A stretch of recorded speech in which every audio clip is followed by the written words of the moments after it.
আমি এখানে ঢেঁড়সের ঝাল করব বলে দেখো আমি ঢেঁড়সটা এরকম সাইজ করে কেটে নিয়েছি। ধোয়ার আগে আগে ধুতে হয়, তারপর ঢেঁড়স কাটতে হয়, নাহলে এই লোদ লোদ হয়ে যায়। আর আমি এখানে মশলা করে নিয়েছি একটা ছোট্ট পেঁয়াজ, সরষে, রসুন আর একটুখানি আদা, আর তার মধ্যে আমি হলুদ দিয়ে দিয়েছি। এখানে আমি ফোড়ন নিয়েছি দুটো তেজপাতা, একটু কালো জিরে। ফোড়নটা আমি দিয়ে দেবো।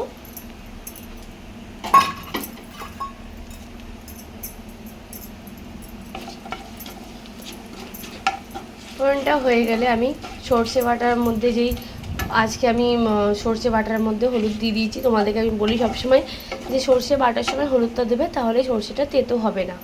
আমি এখন এটার মধ্যে দিয়ে দেবো ঢেঁড়সগুলো। আমি ঢেঁড়সগুলো ভেজে নেবো লাল লাল করে।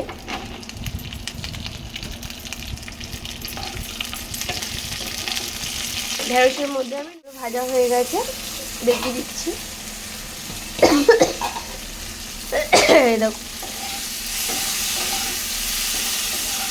এই ঢেঁড়সের ঝালটা আমার বাড়িতে সবাই পছন্দ করে।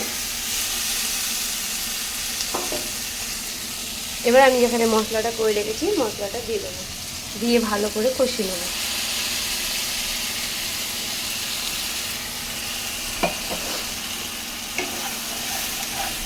এতে নুন হলুদ সবই দেওয়া আছে। এবার আমি আঁচটা কম করে আস্তে আস্তে করে কষাবো।